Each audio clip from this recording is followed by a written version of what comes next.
శ్రీమాత్రే నమః. సొంత ఇల్లు కావాలని చాలామంది అనుకుంటుంటారండి.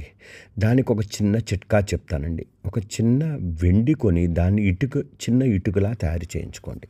దాన్ని వెంటనే ఆ వెండి ఇటుకను పూజా మందిరంలో ఉంచి పసుపు, కుంకుమ, గంధంతో అలంకరించుకొని, ఆ పైన దీపారాధన చేసి లక్ష్మీదేవి సహస్రం గాని, అష్టోత్తర నామంతో పూజ చేయండి. మర్నాడు మంగళవారం రోజున ఆంజనేయ స్వామితో కలిపి ఆయనకి పూజ చేసి సింధూరము అర్చన దానికి పెట్టి ఇటుకకు పెట్టి చేసి అర్చన చేసి ధూపదీపాలు నైవేద్యం సమర్పించి ప్రత్యేక పూజలు చేయండి. ఆ పూజలు చేసిన తర్వాత ఆ వెండిటికని మీ జేబులో కానీ మనీ పర్సులో పెట్టుకొని ఒకరోజు బయటకి తిరగండి. ఆ తర్వాత దాన్ని తీసి బీరువాలో దాచుకొని తర్వాత కొన్ని రోజుల్లో మీరు ఖచ్చితంగా ఇల్లు కొనే అదృష్టం వస్తుందండి. ఆ వెండి ఇటుక ప్రభావంతో వల్ల మీకు అద్వితీయమైన గృహయోగ ప్రాప్తి కలుగుతుంది అని శాస్త్రవచనం.